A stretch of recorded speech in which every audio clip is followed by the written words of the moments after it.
Welcome back to Sledgehammer Horror, guys. I am Ken Sledge, and let's talk horror. Now, today I am joined by the amazing Demetrius Grosse. Demetrius, how you doing today, man? I'm doing well. How are you? I am Thanks for doing having me. very well. No, I'm super excited to have you here. But before we talk about why you're here, I would like for the people that don't know you to get to know you a little bit. You are an award-winning American actor and producer. You've previously shot, I can never say his name right, Guillermo del Toro's Netflix anthology series, Curiosity of Cabinets, or Cabinet of Curiosities, I'm sorry, um, and the feature Boone. Now, that the Cabinet of Curiosities is horror enough, but you've also been a recurring member on AMC's Fear the Walking Dead, featured role in Paramount's Body Cam, and you were reoccurring on Lovecraft Country for HBO, which was executive produced by Jordan Peele and J.J. Abrams. So, you've had your own little spot in the horror spotlight for a while now, but how did you get into acting and what started your acting career? What started my acting career was uh, theater training, doing plays, loving actually musicals. Mhm. And the first play I saw, uh, the first musical I saw was Sweeney Todd, Oh, ironically. I remember being in, I think it was like seventh or eighth grade, and there was a high school adjunct to my middle school in Washington. And the high school students were doing Sweeney Todd, and I was kind of smitten with the the, the craft of storytelling, and mhm. that kind of I think really engendered me to want to do it. Well, and like I said, you have that big baritone voice, which is really good for theater as well. And we always talk about the parallels between theater and stage acting and film acting. And while they are the same, there's two completely different things. You can't call cut when you're on stage. And do you feel like starting in theater that helped you with your film career? I think so. I think if you can translate, the language of being on stage and being in the midst of a live audience, and that that sacred communion that happens between the audience and the performer, if you can uh, translate that language into cinema, it can be a real advantage.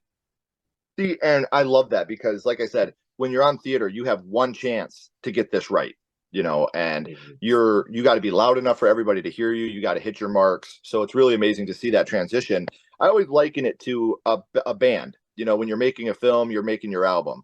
When you're on theater, you're playing your live show. You're getting that instant That's right. gratification or those instant tomatoes rather than having to wait for the album or the film to come out. But Mhm.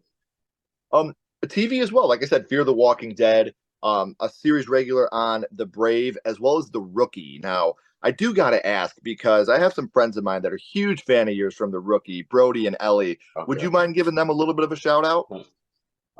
Brody and Ellie, thank you for tuning in to check out the rookie and my portrayal of Detective Kevin Wolf on that show.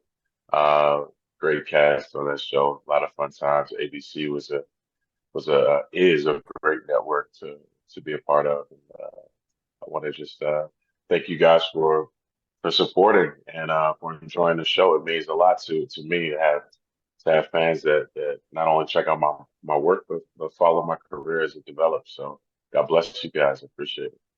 And I tell you, they're big fans. Like the Rookie is one of their favorite shows. They watch it every night. Um, I work with one of their parents, and they're in here, and I can't tell you how many times I've had to hear them sing, "Is that a baton in your pocket, or are you just happy to see me?" So, the kids love the show, and they love to follow you guys. So, thank you for that. And I know Awesome. NDAs and stuff like that exist, but do you have anything coming down the pipeline that you can share with us? Yes, we have a film that comes out July 4th called Sound of Hope, the Okay. story of Possum Trot, which is a true story based on the lives of First Lady Donna Martin and Bishop W.C. Martin of East Texas. Uh, and it's a small town in East Texas called Possum Trot where they banded together their church community to find homes, foster homes for over 77 children. that couple themselves were responsible for finding homes for 22 children, for fostering 22 children, and ultimately they started a movement. Um, the film will be in theaters starting July 4th, and there are a few uh, screenings that are happening in between now and then. And it's brought to you by Peachtree Productions and Angel Studios. And That's I get in to get to play. I get to portray a bishop or Bishop W.C. Martin in the film. See, and that's amazing. Like when you get to hear these true stories that are told, and you can bring light to the people and educate the people that didn't know about this, about how Exactly. these angels Exactly. are real, and they're here on Earth and they were doing their things to help out all these children. There's nothing more special than that to be able to tell the stories of real life heroes. So, Oh my God, it's an honor for sure. Like all piety aside, to be a part of a message that shares light, that brings to the forefront issues like you know adolescent homelessness and communities banding together to do good stuff. Like it's definitely the kind of work that I think we all want to be a part of and as that's artists. helping children. What on this planet is better than helping a child that doesn't have a roof over their head or food in their stomach?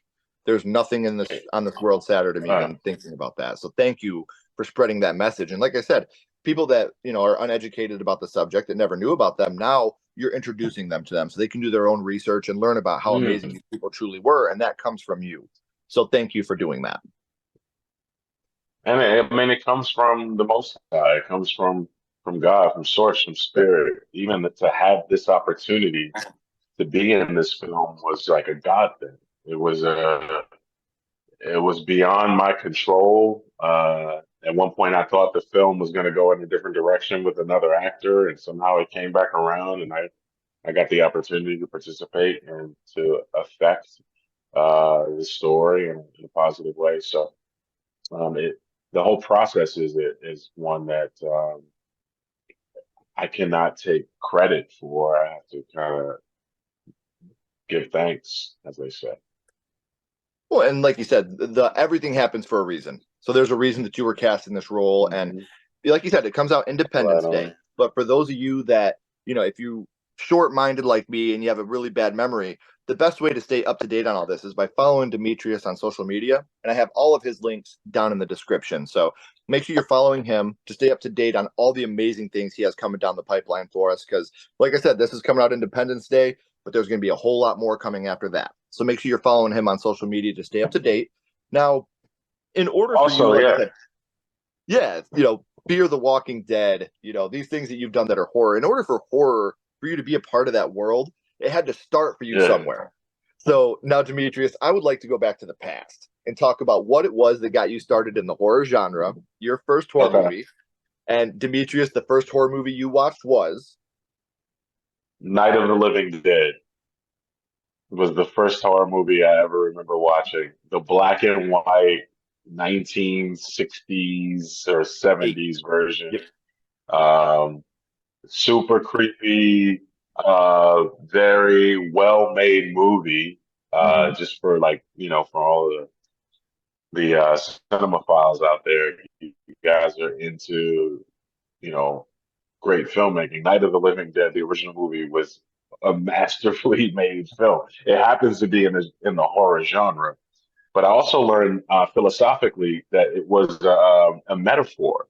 That movie, in its original inception, when the writers were developing that film, it was a metaphor for racism in America, or people who were bigoted and and kind of prejudiced versus those who were conscious and humanitarian and wanted to do away with the divisive uh, plight of racism in America. And so as I got older, when I revisited the film, I was like, oh, I see where Yeah. those through lines and those parallels and where the metaphors were.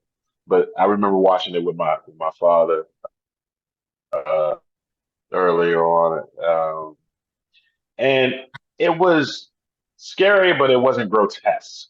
I feel like Right. it wasn't like Saw or something like where it's just gore. It was they led a lot, kind of like in the way that Jaws led Jaws did, where they give you a lot of suspense, and I Hmm. appreciate it. I appreciate that. Even today, like I go more for the suspense in a narrative more than just the gore. Like, yeah, Right. Well, and what I love about that is, we talk about, social issues in horror, and social issues to me have always been a part of horror. That's why horror is horror, because they're taking things that are really happening in the real world and they're fictionalizing them in a monstrous type of way. And those are still fights that we're having today. Those are still fights that are happening right now, over 50 years later. So George Romero really was onto something when he made this movie. And he went from this to Dawn of the Dead, which was a way of telling consumerism and how consumerism and capitalism was a huge part of America. And I love the fact that he was able to put these social messages into his movies while making a horror movie first. And I think that's very special and very important to for people like us that are looking for that message. We want to be educated, we want to know things, and to see that type of message being put out in a horror movie, I think that's brilliant. Because the horror fans are going to like it, and then you have the people that are really, really into social issues and social justice, and they want to get into that too. And that's the best way for them to be able to stay educated on this topic as well. So, we know Night of the Living Dead was your first, and you watched it as a young man with your father. But do you remember which Jaws scene was it was probably that right affected around you that. the most? Jaws probably happened around that time too. Right. And for some of us when we were kids, E.T. was almost a horror movie. I mean, it was spooky. Yeah. It was a good spooky. E.T. was a good spooky. It was like the Goonies, right? Like it was Mhm. like those PG-13. I mean, I'm dating myself. This is the 80s, early 90s, but I think the scene in The Walking Dead, I mean, not in The Walking Dead, but the Night of the Living Dead. Um, I just remember how heartbroken I was at the end, the last scene where the guy who tries to save everybody, he was a black man and he was saving like everybody in the movie. And then he tries to get into the house for safety at the end of the film, and they think he's a zombie and they leave him outside and he gets mauled and taken over by the zombies. But Yeah. that's a memorable scene. I would just remember being like, no, not him. He was one of the good guys. Right. And And you think he's going to get saved, it's just and then he gets yeah, shot. because you're thinking Like, somebody's gonna they're gonna remember him that he was helping people get in the safe house and everything. But c'est la vie or yeah. c'est l'amour. Well, and that was a huge deal back then because, like you said, this is 1968, and you have a Yeah, black man saving a pretty white woman, and that was right. a big deal. And people questioned George Romero about it, and he was like, "I didn't look at this as black and white. Dwayne was the best actor to play the role of Ben." Like that to me is Wow. where that this came from. He's like, he came in, he auditioned, he was the best. And you were a part of Fear the Walking Dead, and here's a little trivia that not a lot of people know. In the very first episode of The Walking Dead, we meet Morgan and his son, Dwayne. Robert Kirkman named Dwayne after the guy that played Ben in Night of the Living Dead. That's his namesake from that. So, like, that is Robert Okay. Kirkman's way of honoring Night of the Living Dead. And I thought that that was a beautiful, Yeah. beautiful homage to Ben and Dwayne. Like that was a beautiful thing that Robert Kirkman did to keep that memory alive and show, like, I respect where I came from in this Absolutely. instance. So I thought that was really, really cool. And you even have in this movie, you have her, Barbara. She's just almost worthless once the zombies come. Oh, only 10 more minutes? We don't have very long to wait. We can leave. She just sits on the couch and she's scared, and then her brother ends up taking her out. But we know which scene affected you the most. Seeing Ben, the guy you think is gonna make it, get shot by the guys at the end and thrown on the burn pile. But do you remember what your favorite scene from the film was? Favorite, I like the opening montage. It was very moody and creepy where they're just kind of, it looks like you're riding through. That's the most memorable, was just literally the opening of the film, riding through this cemetery, this Mhm. black and white, uh, you know, very textured image of them careening through the cemetery.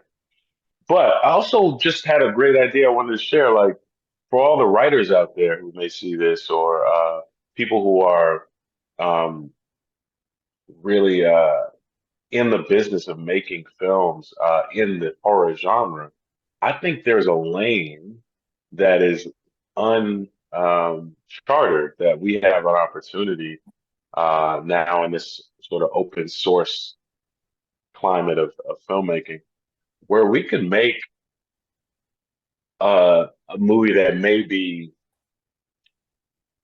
typified as a thriller or as a genre or in the genre of horror, but has some sort of uh, turn in it where there's light, or we see redemption, or we see how people take a really screwed up situation and turn it around for good.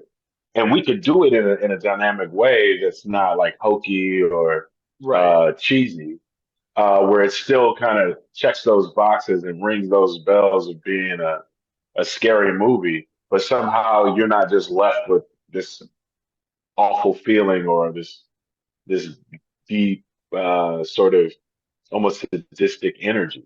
Like it could have those elements and show how light overcomes darkness, or how ultimately good overcomes evil, how charity can overtake strife and things of that Hmm. nature. I think there's a market for that. People want to see that. People who like horror genres, even as we're discussing Fear the Walking Dead, as we're talking about Night of the Living Dead, I think the golden moments of those those respective projects, that film and that show, is when we saw glimpses of humanity come out in the midst of catharsis, right? Like Yeah. another great movie was John Krasinski and Emily Blunt's their Quiet Place. Quiet, yeah, Quiet Place series. That was great. And I had just worked with John before he did the first one. We had did 13 Hours with Michael Yeah. Bay.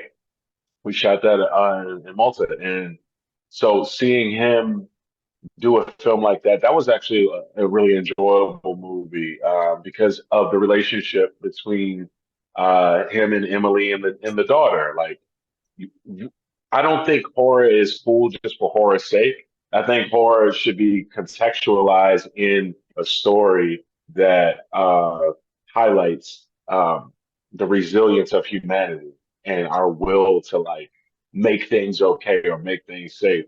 And I think if more of the horror genre films uh, find ways to show the good of people in the midst of these cathartic Yeah. situations and tragic situations, um, I'd be more interested in watching myself, you know, like, so I imagine there's more people who appreciate the filmmaking element of thrillers and horror, but want to come out of the experience with better energy on. Well, when you have that moment in A Quiet Place where she's in the truck and he's looking at her and he does the, Right. I love you, I've always loved you. Yeah, But that part, exactly. like, is so tear jerking and heart wrenching. Like, that's all she needed to hear.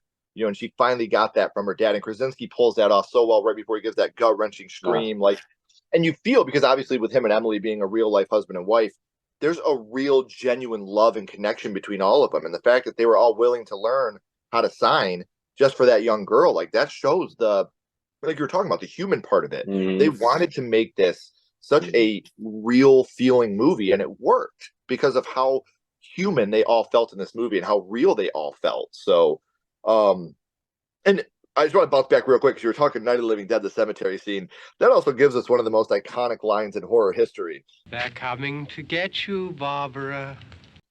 You get that line in the cemetery, and it's still one of the best lines in all of Right. horror history. So, man, I've had an Yeah. amazing time talking about Night of the Living Dead and what that movie means to you.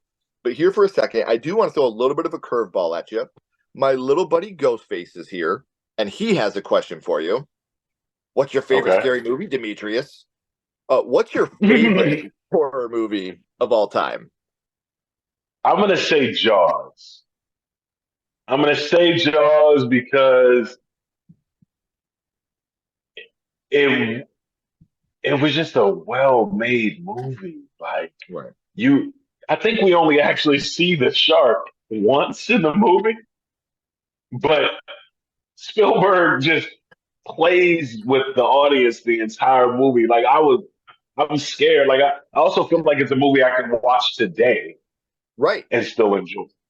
You know, And it holds up um, so well because I feel like that's a reason why I also feel like Nightmare on Elm Street holds up so well today because Robert oh, Englund Nightmare as on Elm Street. Oh, Robert England's yeah, but if you watch performance that first as film, Freddy Krueger is yeah, he's only in the first oh, film for like 6 minutes. Like 6 minutes of the runtime is him, and like you never see him kill anyone. Like you get the waterbed kill, and he's not there. You get Tina going up the wall, but he's not there. You get Rod getting hanged in the jail cell, but he's like because they didn't have the budget to keep doing the makeup and the practical effects. So, mm, and that's what they did with with Jaws. They were having all these malfunctions with Bruce the Shark, so they went with a less is more type of thing. So when they actually show and up, and go ahead, we did a movie that was directed by Effie Brown uh, and Robert O'Hara. It was called The Inheritance, and it was really good. It had to do with like ancestry, and, like ancestral spirits, and yeah, it's a little known movie. It's an indie movie, but it was really good in terms of the subject matter. Sometimes um, people say, you know, black people are hard to make scared or hard to scare. So what they in this film, they use like these old ancestral spirits from enslaved ancestors, and yeah. they come and like haunt this cabin that this family goes on retreat, and they lodge at, and that concept I thought was fascinating. I thought Us was really great. Yeah. The Jordan Peele one. Um, you know, now and even series like I really loved working on Fear of the Walking Dead. I found very early on that the show of Fear was really not about the zombies so much as it was about the connection and the survival mechanisms of the living and the politics and the bureaucracy and the strife Yeah. between people in this sort of dire situation where the undead were. Mhm. Um, and that character I played on there was wild. Like Emil, that was a fascinating experience to be able to play a bounty hunter Right. during a During a zombie zombie apocalypse. apocalypse. It almost feels like a good guy because it's like, how do you? I thought when I remember playing on the show, and I was like, you know, this guy is actually kind of like a very necessary part of this ecosystem, right? Yeah. Because how do you make sure people are the bad guys are done? You know, because if there is a zombie virus, at some point there's got to be some finality to when people are actually no longer with us. And Right. Well, I mean, the moral this compass guy's kind of changes. like a trash man for zombies, kind of. It's weird, but the psychology behind it was fascinating. Right. And yeah, like I said, in a zombie I apocalypse, your think it moral shows a little compass bit. is going to change a little bit. Like things are Yeah, a going to little bit. change. Good. Like, I think all of our compasses changed during our version of the zombie apocalypse, which was called COVID. yeah. It was like, you know, we all saw how, you know, the the circumstances and environments and the lack of resources or abundance thereof, or the misappropriation of resources or the exclusivity of resources, how that affects our social interaction and our mindset. It was interesting to see those parallels during that time. It and it's one of those things where now we're finally starting to get back to some normalcy. And like I said, seeing you guys getting back on the screens and being able to act, doing in-person auditions again is definitely fun. So, some things stayed the same, but some things changed just like always. So, before I let you go, Demetrius, I have one last question for you. We're going to bounce back to Night of the Living Dead, and what we're going to do is rank this movie on a skull count. Now, we're not ranking it on acting, production, score, direction. We're not being critics. what we're doing is ranking Night of the Living Dead on how much it affected you on your first viewing. So 0 skulls being not effective, 5 being extremely effective. You can use half and quarter skulls anywhere in the middle. Demetrius, what would your ranking of Night of the Living Dead be?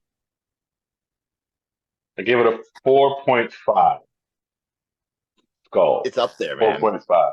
It's definitely up there. It was a vanguard film. It set the tone for, I think, that genre. Yes. I mean, of course, it's preceded by filmmakers like,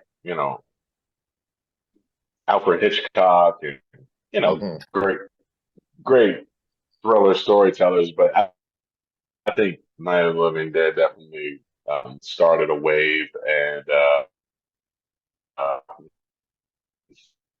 right, of that genre of zombie films for sure. Well, I love the fact that your horror life started with Night of the Living Dead, and then you end up starring in Fear the Walking Dead, which is Night of the Living Dead for a lot of the younger generation. That was their first glimpse into zombies. So you could be Right. that for a younger generation, like, they were for Oh, you, maybe back then. Josiah, the character Josiah when I come back to play the twin brother. Josiah Yeah, could be like that Ben kind of a character. He was more of a good guy, so to speak. But right. Emil was a rascal and just a sandbox kind of character. It was fun to play in that world.